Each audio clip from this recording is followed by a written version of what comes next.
Hello and welcome everyone to the Damage Report with Francesca Fiorentini. Yes, because of the state of patriarchy, which is at sort of red alert levels, we've ousted John Iadarola. And so you get me for the rest of the week. And I hope you are thankful because it's the least we can do on this show, honestly.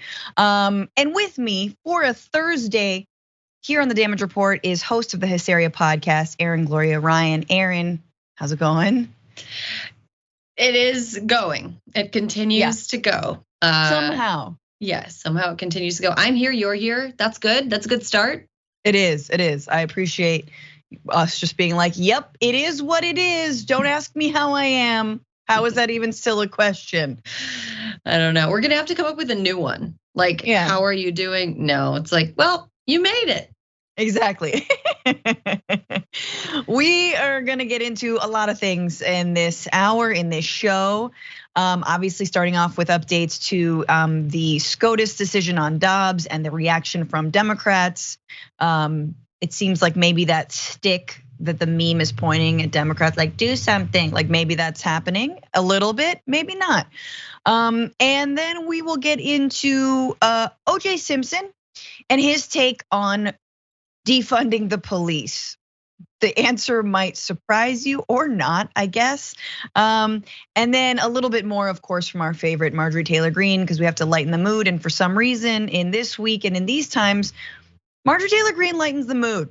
I don't know how that's possible, but it's true. So if you don't mind, while you're here, like the stream right now, share that damn stream. Send us your super chats and your comments. I'll be reading them in the breaks. Without further ado, Erin, are we ready? Ready as I'll ever be. All right, let's do it. So it looks like President Joe Biden may be budging somewhat on his stance that he doesn't believe in reforming or changing the filibuster rules in order to codify Roe v. Wade or make abortion rights into law across the land in the United States. In fact, just this morning in Spain, I don't know what it was, Spanish air, the water, the pressure from the international community, from developed nations that do have better abortion rights than the United States at this point.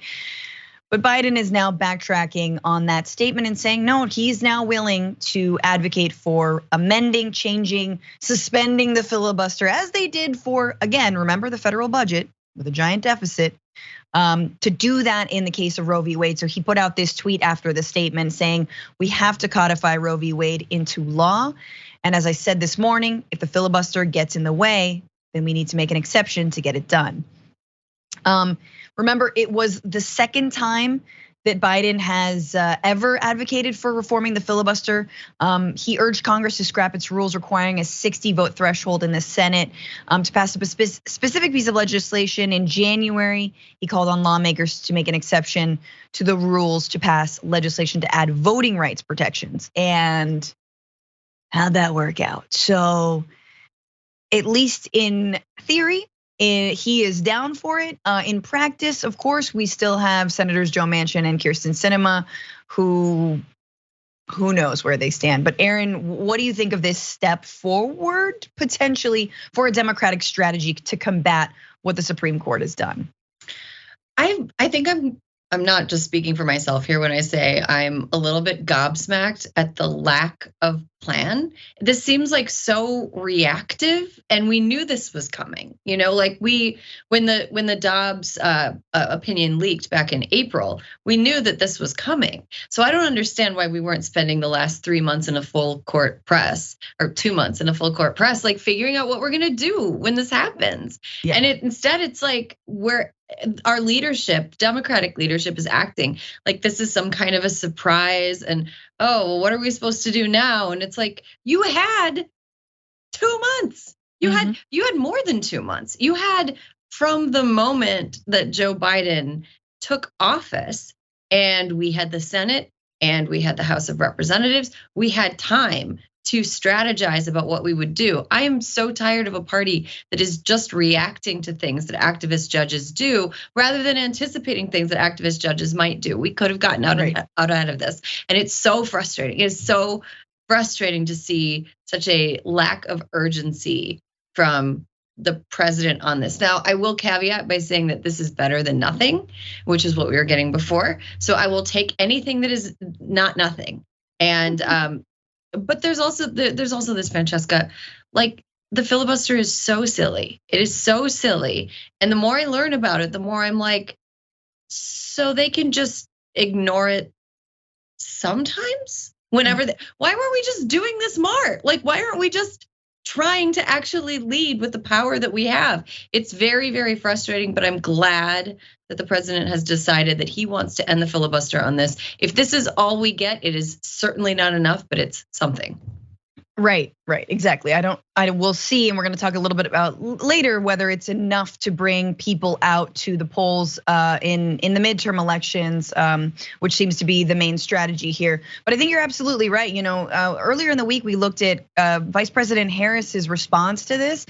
And it's like you're talking to a friend. Like, that's how I feel like she's like, so speaking with the leadership of my friend, who's going like, God, it's really different when it actually happens versus like, I knew it was gonna happen, but like when it happened, that was literally her response. And the moment that Donald Trump got elected, the reason there was a massive millions of people in the streets was because we all saw this coming, right? In 2016. And so the first chance that a Democrat gets into office, they better Trump-proof or Republican Christian national extremist proof the government. And he didn't in so many different ways. And I know the pandemic, we're always in a crisis. When Obama came into office, you had 8 years of Bush, you had then a financial crisis.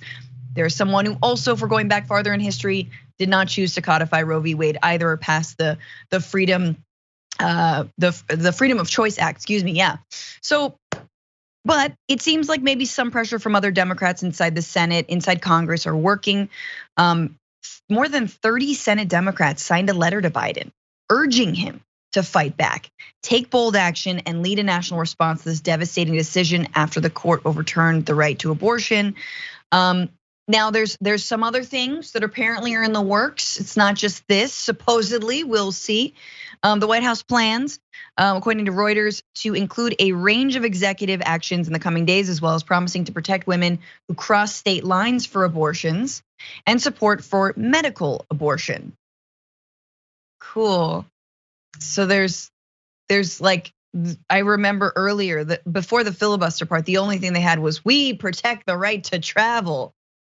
Yeah, doesn't the Constitution already do that? Like that's like, we can do that. Like it's really weird that there's sort of like, we're gonna make sure that you have a right that you already have. Yeah, we do have that right. Thank you. But another thing, why wasn't this just at the ready? Why wasn't this just ready for when Dobbs came down? They should have had one aide whose only job was to just clutch a press release holding all of these points and run it to the press the second Dobbs hit. Yes. And they didn't, because that would have at least made me feel, as someone who voted for Joe Biden in the election in 2020, like my needs were in some way being prioritized, and the needs of more than half of Joe Biden's voters were being prioritized. It just seems like such an own goal. I mean, I don't like to talk about this politically because this is people's lives we're talking about. This is millions and millions and millions of people's lives and personhood that we're talking about. But like politically, like if that's why, what is he doing? I don't understand. Yeah, I'm baffled.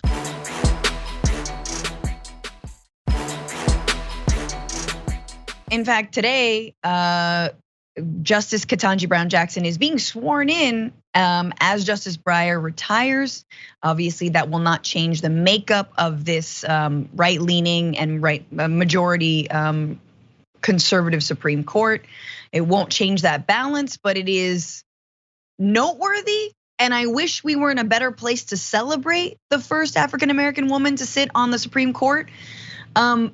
But when it comes to actually helping someone like Justice Brown Jackson out in terms of like, padding it a little bit, that's off the table. So this is again, according to Reuters, and they're reporting with Senior White House officials privately, Biden has expressed skepticism about a wide range of Supreme Court reform proposals, including restricting the court's power, setting limits for term limits for justices, and strengthening ethics and transparency rules, according to a person involved in conversations weeks prior to the most recent Supreme Court decision. And mind you, you got maybe the filibuster in writing on a tweet. Yes, I want to reform it, change it for this instance. But beyond that, that seems like as much as the White House is willing to do, at least from now until you know when. So for example, the White House does not support calls to allow abortion providers to work from federal property because it is worried the government won't be able to keep them safe on or off the property, two sources explained. In terms of offering federal funding to women traveling out of state, that also it's okay, you can travel, but you gotta fund it on your own, because if we help you, we could run afoul of the Hyde Amendment, which prohibits federal funding of abortions except in cases of a risk to a mother's life, rape, or incest, which once again, in some of these draconian states, there's like a carve out for that, if even those victims can get access to abortion care and coverage. But Joe Biden supported the Hyde Amendment until 2019, until it was clear he was running for office. And folks were like, why do you still support this? And then he had to drop it, at least on paper. But it seems like tacitly he's still supporting it. Before I let you jump in, Nancy Pelosi, who's in Italy right now for some reason, I don't know why. She outlined specific legislation that Democrats will consider, including shielding women from criminal prosecution if they travel out of state to seek an abortion, and protecting women's personal data stored in reproductive health apps from state lawmakers. So again, the ground moves, everything changes more to the right. Things get worse and worse and worse. And Democrats, do they hold the line? No, we're fighting now on the grounds that Republicans have set out for us. Okay, so you won't be prosecuted for traveling. Okay, well, we'll make sure that apps can't track you. It's like, yeah, none of this should be happening in the first place. But Erin, please. Yeah, it seems very much like, okay, so quick story time. One time I was in negotiations for a job, and I was talking to this like editor that I'm friendly with, and he told me, stop. Right now you are sounding like when Bugs Bunny convinces Elmer Fudd to argue with himself. And I feel like the Democrats are like Elmer Fudd, like talking themselves into a worse and worse deal, and like Republicans are the Bugs Bunny. You never want to be the Elmer Fudd. You always want to be the Bugs Bunny. We're the Elmer Fudd right now. We're arguing against ourselves. We're talking ourselves out of things. You know what Republicans do? Republicans try things. Republicans try things that sound nuts. And then they just like let the courts figure it out. Let someone else decide whether or not it was okay after the fact. Like we need to start, and I, maybe I'll eat my words here. We need to start asking for forgiveness instead of permission. We need to start just trying things, because we've been asking for permission for too long. They don't ask for permission. They just do things. We need to start doing things. Okay, we can't put abortion clinics on federal land. Why not? Let's try it. Let's see what happens. Right. So the issue is you're worried that people won't be safe. Send people to protect them, and like let the courts say that that's not okay. Like why aren't we trying things? Why aren't we being a little bit bolder? I think now is not a time to talk ourselves out of action that could help people. And yet that is precisely what the White House believes is the way forward. Let's see, I'm trying to find where but this is also in that Reuters article, basically admitting that this is not gonna help them in November, that if they do anything bold, that will turn people away from the polls. And again, if you needed any more evidence that they don't care about young people, about women's votes, about the LGBTQ plus vote, about people of color votes, about all the votes of the people whose civil rights are currently being stripped away from this extremist Supreme Court, it's that those actions, any kind of clinic on federal land, getting people Plan C, whatever it is, that feels too radical for them, because they want the middle sliver. that sort of middle, like the piece of pie's already been eaten, but they're like, there's still some crumbs, and they want that middle sliver of voters. Those like maybe conservative to conservative to Democrat, swing voter, the elusive swing voter.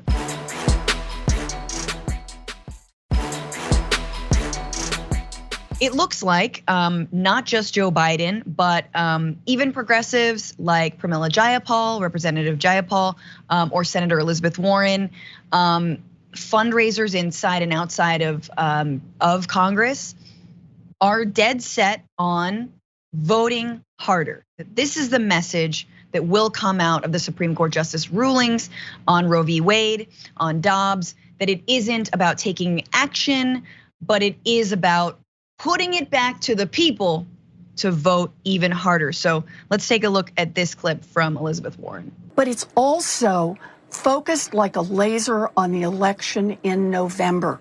And we get 2 more senators on the Democratic side, 2 senators who are willing to protect access to abortion and get rid of the filibuster so that we can pass it.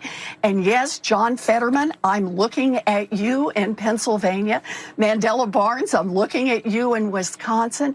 We bring them in, then we've got the votes, and we can protect every woman, no matter where she lives.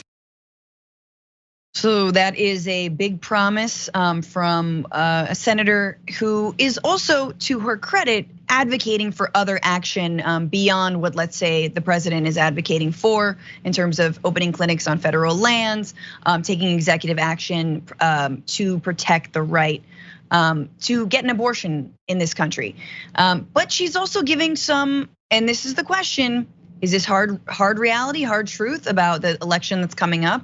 I want to jump down to, this is from CNN, obviously reminding us that Democrats can hold the Senate by merely reelecting incumbents, merely, that's a fun word. In Arizona, Georgia, Nevada, and New Hampshire, all states Biden won in 2020. They can't keep them all. Pennsylvania and Wisconsin provide chances to flip Republican seats in 2 more states Biden won. So it's holding on to these and adding 2 more, Pennsylvania and Wisconsin. In the House, Republicans need a net gain of only 4 seats, a fraction of the average historical gain for the party, not holding the White House to recapture the majority. It is a tenuous majority, and we've known this. We opened the show talking about the filibuster. We know that Joe Manchin and Kyrsten Sinema are not budging on that issue and are not budging on so many issues and have been basically just kind of linebackers against progress. But here you have, someone like Elizabeth Warren giving us some hard truths. You've got Pramila Jayapal and others. I want to play this one clip for you. This is the Democratic Super PAC Priorities USA, also laying out the importance of voting in November. The only way to change that at the federal level is to elect 2 more Democratic senators in Wisconsin and in Pennsylvania to protect our seats in Colorado and Georgia and Arizona, and to do everything we can to hold the House. So there you have it. This appears to be the strategy. We see the limitations of this administration. We see what they're not willing to do to protect Roe and protect abortion rights. Ergo, we're focusing in on November. It felt crass on Friday, still feels pretty damn crass, but Erin, I did want to get your thoughts. Yeah, I mean, they're not wrong that we need 2 more senators. That's so not wrong, but it's also so demoralizing to not act because we are anticipating getting 2 more senators would be complete folly. It would be so silly. This is what we have right now. So, and we might not have it in November. Like, do you remember in 2020 when we were positive that we were going to take the Senate? There were some people talking about taking the Senate, 55 seats. We were going to unseat Susan Collins. We were going to do all of this stuff, and none of it happened. All of the down ballot races at the federal level, Republicans overperformed in 2020. So Democrats didn't perform the way that they wanted to, even though Biden won. I don't know why we would trust even polling that came out this week in the wake of Dobbs that showed Democrats experiencing like a net bump in polling in because of the decision. We can't trust polls. We can't trust that we're going to win more seats in the House and the Senate in November. We cannot trust the upcoming election. Let's do what we can now. Let's do more than what we can now. Let's ask for forgiveness and not permission now. And then do what we can with the next Congress that we have. I don't like this kicking the can down the road thing. I find it to be very craven. I find it to be, and I don't think that this is the case when it comes to Representative Jayapal or Elizabeth Warren. But I have seen like fundraising appeals off of the Dobbs decision, and that is gross to me. I don't want to focus on raising money for an election that's coming up. I don't want to focus on doing work for the election that's coming up. I want to get done what can get done now and then make decisions based on what happens in November. Right, and as you mentioned with the incredible analogy to Bugs Bunny and Elmer Fudd, like basically now Elmer Fudd is convincing the American voters to be the Elmer Fudd, and they're doing the Bugs Bunny on Democrats, right? They're trying to, dupe us into being like, oh, I swear, I promise that we'll do this because Mitch McConnell said a thing. Like, who are you banking your promise on? Oh, because Kyrsten Sinema said a thing, because Joe Manchin said a thing, because every single senator, I'm sorry, do we have their like sworn testimony written in blood? Do we have like a little blood oath going on? Like, what is, we have a pinky swear happening? Like, how do we know all these senators will in fact do what and it's you're holding us hostage without actually giving us the plan, right? So you say, what is your plan of action? And if it isn't this, if it isn't A, then it's B. And if it isn't B, then it's C. And if it isn't, and by the way, I think it should be plan C. And I think that should be free for everybody. But I do, they're still squeezing us, man. And I feel like, yes, a vote in 2020 for Joe Biden, in my opinion, was a strategic vote against fascism. And I think that mattered. And yet, I also believe that the pitch that the Democratic Party was making in 2020 was vote us in and we will steer us clear of this fascist takeover. We will right the ship. We will turn it around. We know we're hanging off the cliff here. Not, hey, we're gonna fall, but here's like a very small, some water wings. Maybe you'll survive when we crash. That's utter crap. It is not enough. And so I do want to, I know we need to take polling with a grain of salt, but this was interesting. The YouGov poll with CBS News, Roe v. Wade and the midterms overturning them, it makes you do what? Democrats say 50% more likely to vote, 8% less likely, 52% no effect.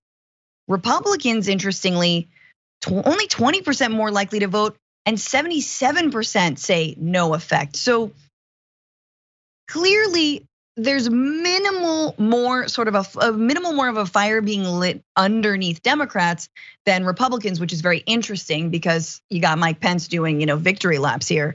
But it doesn't seem to be stirring the base, and you wonder maybe that's because most people in America, even if they're Republicans, believe in a woman's right to choose.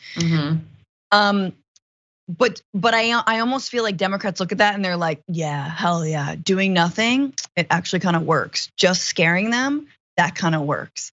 Final words, Erin.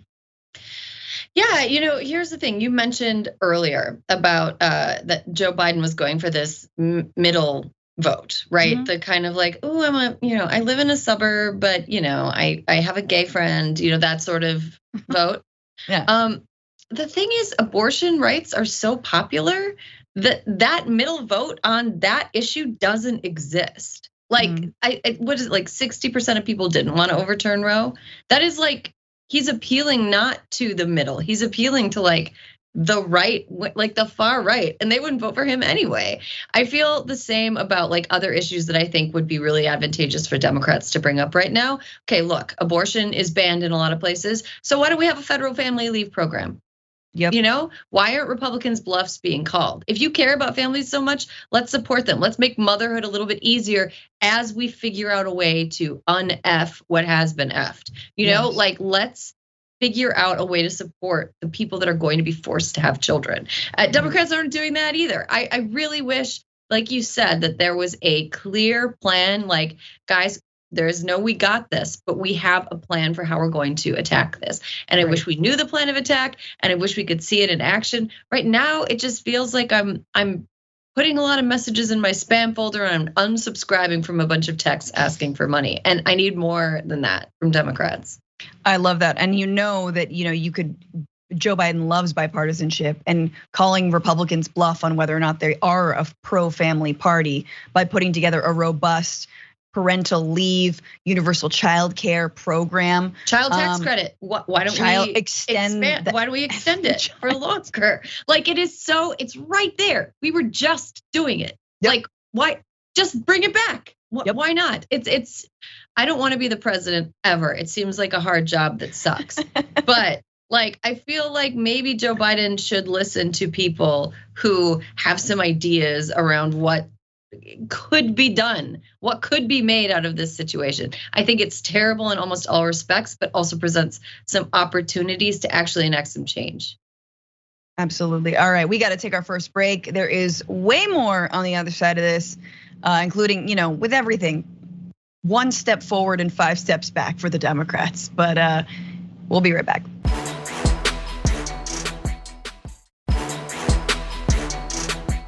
All right. Damage report. Francesca Fiorentini, Erin Ryan, we are back. It is Thursday. There is more to do and more to say, especially when it comes to the right to choose in this country.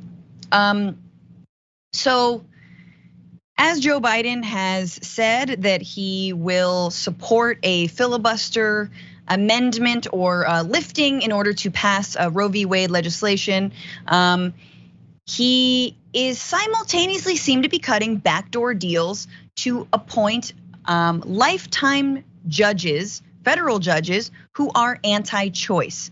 That's right. This deal is struck with none other than Minority Senate Leader Mitch McConnell. Oh my God, I can't believe this is happening. According to the Louisville Courier-Journal, Biden has agreed to nominate attorney Chad Meredith once there's a federal court vacancy in Kentucky where abortion was outlawed immediately following the high court's ruling in Dobbs. In exchange, this is why he would do it, people, McConnell has purportedly agreed not to obstruct the president's future judicial nominations. Do we believe that? Cool. That's great. Your friend seems like a really cool guy. Let's more about Chad Meredith. Chad Meredith is the attorney who previously served as Kentucky's Solicitor General and represented a number of Kentucky's top GOP officials in cases curbing abortion access. And of course, COVID-19 public health measures. Specifically, Meredith represented Kentucky's then Governor Matt Bevin in a 2019 legal battle against an abortion clinic, saying at one point that effectively eliminating access to abortion in the state would have a negligible impact on women seeking the procedure. He also defended a 2017 law requiring doctors to perform an ultrasound and describe the image to a patient before providing an abortion. Don't get me started. This is according to the Louisville Courier-Journal. So here you go. Here is what the master legislator, I guess, the head of the Democratic Party is willing to do when it comes to abortion rights, is give Mitch McConnell a win in Kentucky by appointing this anti-choice attorney to be a federal judge, a lifetime appointment, and then what? The rest of his appointments go through hunky-dory? Erin, I have to get your thoughts on this.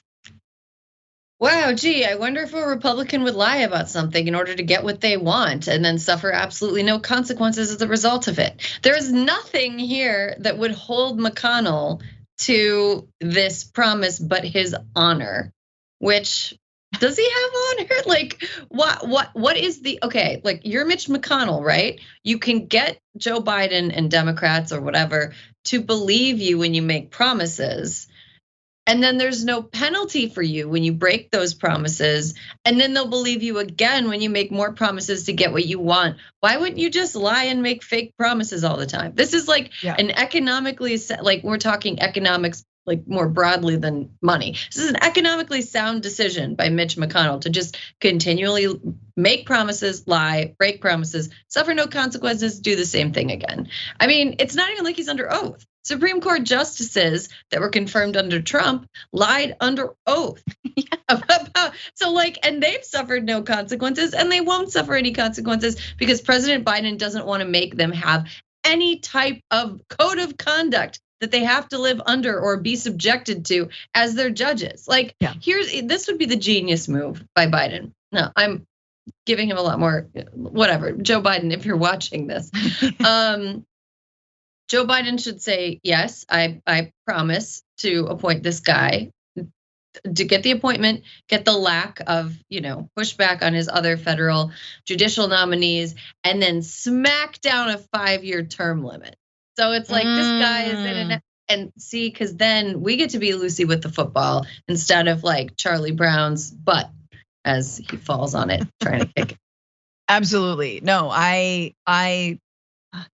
not gonna do that. He doesn't want to do that because he's too nice. Ugh. We need a mean president. We need a mean Democrat. Who's a mean Democrat? I mean, God, there's Bernie is mean. Everyone thinks Bernie is too loud and angry. That was everything about him. He's cantankerous. I think he's a mean Democrat. I don't know if this is somebody I would vote for. Amy Klobuchar is a mean Democrat. I think she would run the country like a mean person. We need a mean president. She ate salad with a comb. Out of spite. Out of spite. If that doesn't show you're willing to go to lengths just to prove whatever point, like I don't know what does. But no, it's true. It's interesting because you have politics and then you have tactics. And Joe Biden has moderate milquetoast politics and moderate milquetoast tactics. So Klobuchar is someone I disagree with politically. I think she's far too centrist, and yet I think her tactics to actually even defend the line, defend the gains that the Supreme Court is not a liberal institution, all right? It is not a progressive institution. It has followed precedent actually and expanded rights, but sort of with arms twisted and cases made in front and put in front of them. Now you have a very much an activist Supreme Court, and we're going to get into a couple of rulings, and you have to act accordingly. But again, not like this. And Biden, this is months after Biden said that Mitch McConnell is a man of honor. So of course, why would he lie to you? He's never going to lie to me. He can't lie to me. And yet, as Erin mentioned, if he does, which he definitely will, wither the women of Kentucky, what's the consequence? Nothing. Joe Biden doesn't lose anything. He doesn't, I mean, let's be real. He doesn't have a uterus. Like he doesn't, is he thinking about his daughters, his grandchildren? Like, is it that calculation? But it's again, there's so many people who have nothing to lose and who have no experience with any of this. I'm thinking of that viral tweet about how a woman was like, I had an ex-boyfriend who thought that my eggs were covered in a hard shell in my ovaries. And that means I don't trust men to legislate all women's bodies. It is like obscene that we are even having this conversation, Francesca, that this is like, not that you brought it up because it's obviously like relevant, but the fact that like what people with uteruses are allowed to do with them, the fact that it's a public discussion is so, it's like obscene. I think every once in a while it's important for us to step back and talk about what we're doing here. We're having a conversation about the government's right, the mostly male government's right, to tell women and people with uteruses what to do with their body. Like what? This is an obscene conversation. We should not be having the conversation. I cannot believe we're here. And I cannot believe right now we are talking about a mostly men who are themselves too old to father children safely, and a couple, and the women on the Supreme Court, all too old to give birth to children. Nobody making these decisions can give birth. And they are about a part of the population. I'm sorry, I feel sometimes like I'm on mushrooms when I talk about this. Like, why do I have hands? It's like, what is this conversation? Why are we having this conversation? It's horrifying to me. The worst trip ever. That is a waste. The worst of mushrooms. Terrible. I knew that they were the wrong kind of mushrooms. I shouldn't have trusted. You never trust somebody named Chad. Also, no. This judge, Chad, mushroom dealer. Chad. He gave it to you in the Chad Meredith's like, here's some dirty shrooms. I'm sorry, this is, but it does feel like what we're living in.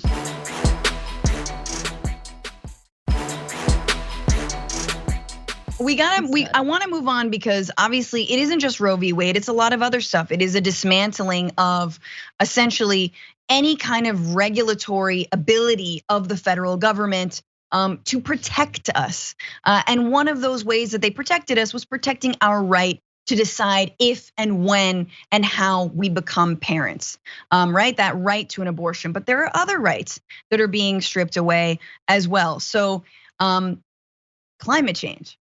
In a blow to the fight against climate change, the Supreme Court on Thursday limited how the nation's main anti-air pollution law can be used to reduce carbon dioxide emissions from power plants.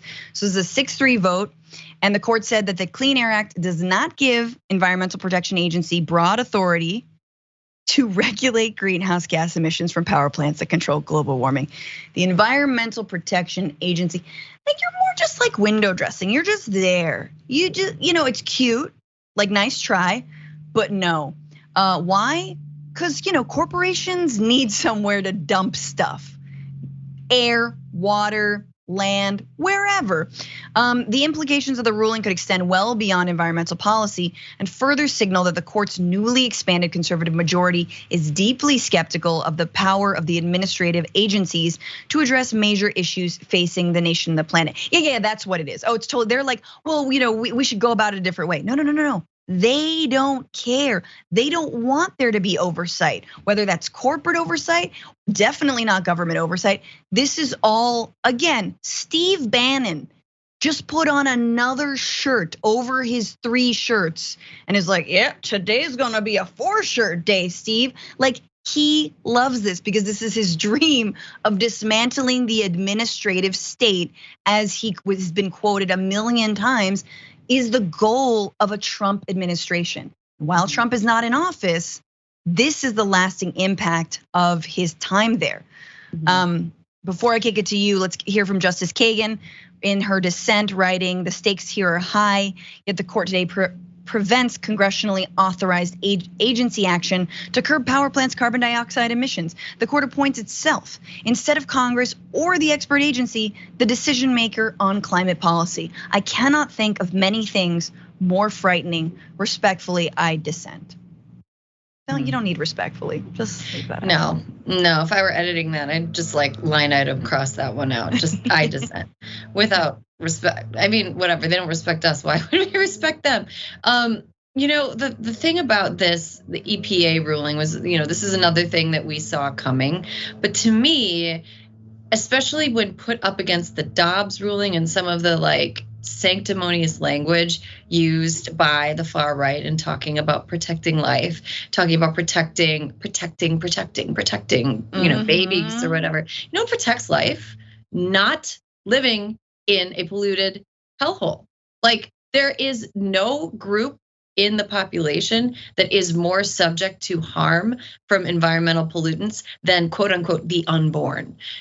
Pregnant people, pregnant women are very easily sickened and harmed by environmental toxins. So the types of things that the EPA is supposed to regulate actually serve to protect the unborn. This only serves to drive home the point to me that conservatives don't even care about the unborn. They don't care about the unborn. Let's not even give them that. If they cared about the unborn, they'd care about the environment in which the unborn were becoming the born. And they don't. They care about forcing birth, and they care about an agenda that is a white Christian nationalist state agenda, which is a whole other conversation. And I feel like I need a tinfoil hat for that one. But no, you don't. You don't. I mean, not maybe anymore. 10 years ago. Yeah, exactly. Yeah. 20 years ago, I always say this, the anecdote of like, when I was marching on the streets against the Iraq War, we'd be like, no Bush, no KKK, no fascist USA. And like back then I was like, okay, but like KKK, fascist, like well, they're not really relevant. Bush, yeah. And now I'm like, oh yeah, no, that chant is good. That's a good solid you were chant. right. You were right. You were right. The chant was fine. It's fine. It'd be fine today too. Yeah, this EPA thing is really upsetting. Also, in the opinion, which I think Roberts wrote, he's so like dismissive of pollution and global warming. I think he called it the cause of the day or something like that. And it's just like, sir, for somebody who's as vain about their legacy as he is, reportedly, this is a really bad call, because this is going to be something that people always remember him for, in addition to, Citizens United, Dobbs, Yes. Other terrible decisions that happened under the Roberts court. It's a bad move. It's going to hurt people. It's going to hurt the precious unborn that the right loves to hold up as these like people that we must protect at all costs. It's going to hurt families. It's going to hurt mothers. It's going to hurt all of us.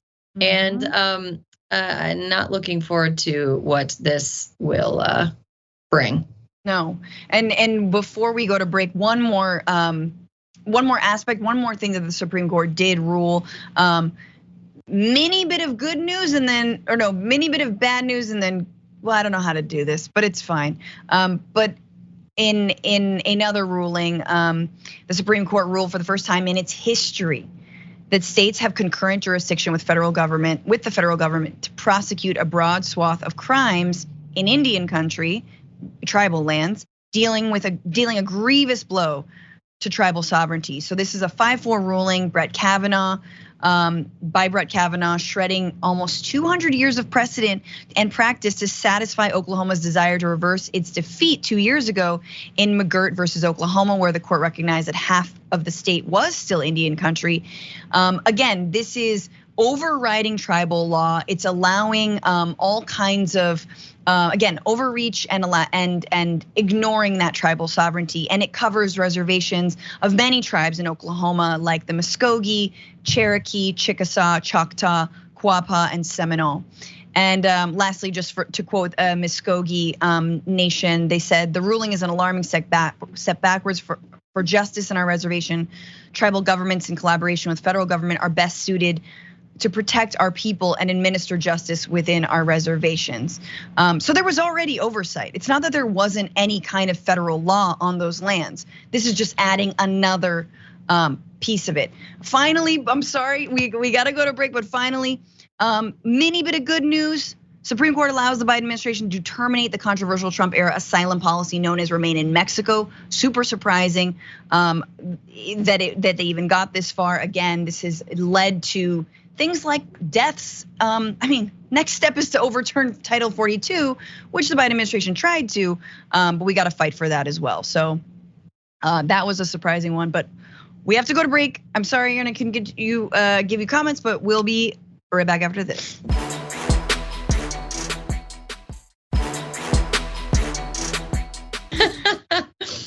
Oh, all right. We've got a little bit left in this hour, so let's jump into this. Marjorie Taylor Greene is somehow always a little bit right for the wrong reasons. And I say like maybe 3%, 2% right. And she's always making headlines by being 3 or 2% right, admitting that global warming exists, having no idea why it's caused, or admitting that it exists and then relishing it. All the business opportunities that will come from everyone, searching for water. So here she was yesterday on Twitter with something that there's a little bit of a through line with the crazies like MTG, writing, why are so many food manufacturing and processing plants catching fire? Why did thousands of cattle all die in a heat wave? Usually just the old, sick, or weak die in stressful conditions, not the whole herd. Food security is national security. Okay, so that last part, that's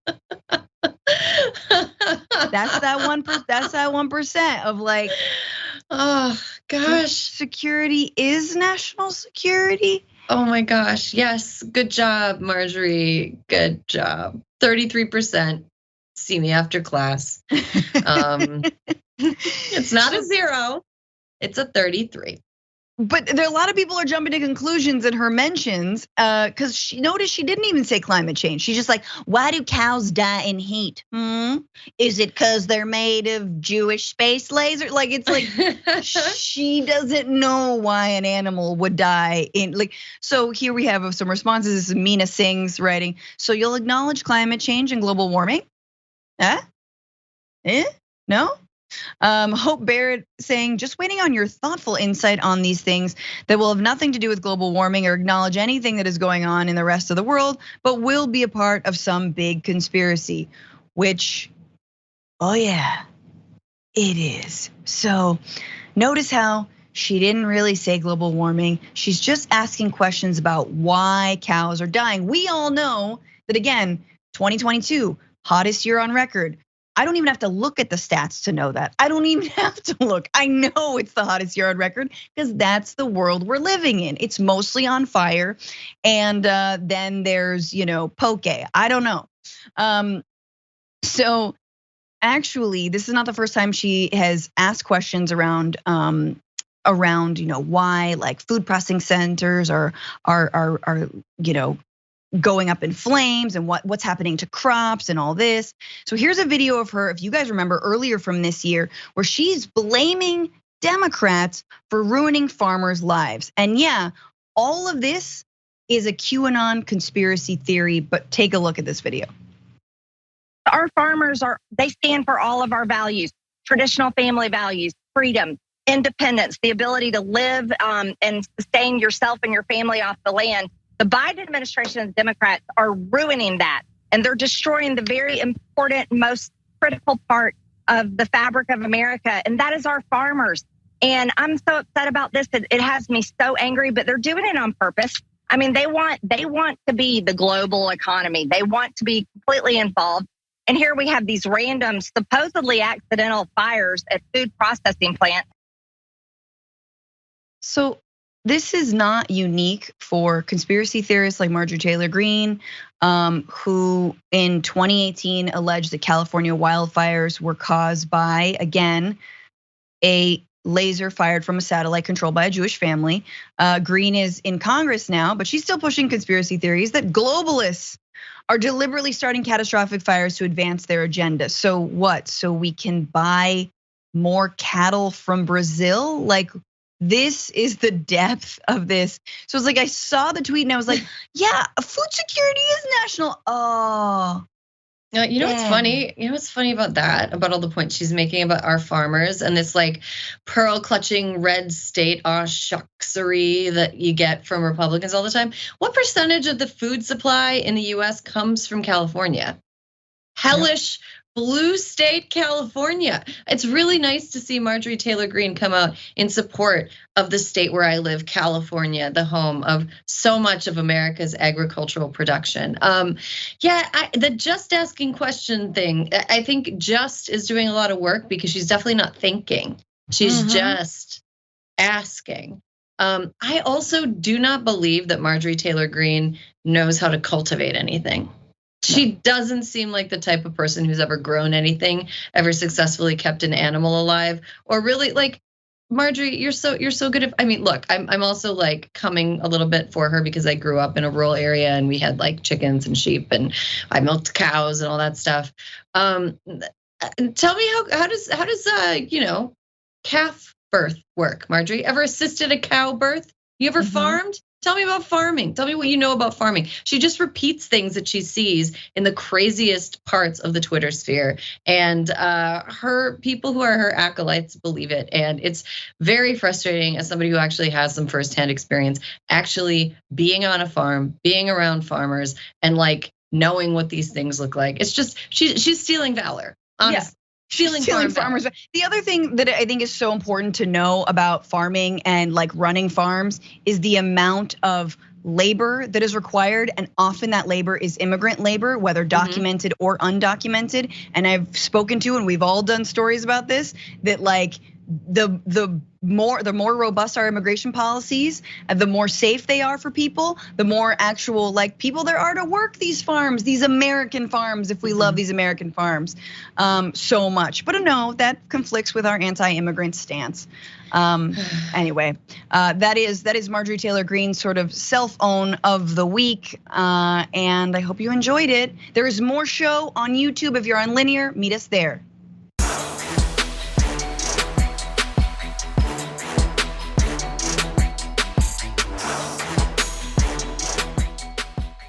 Thanks for listening to the full episode of The Damage Report. Support our work, listen ad-free, access members-only bonus content, and more by subscribing to Apple Podcasts at apple.co/TYT. I'm your host, John Adarola. I'll see you soon.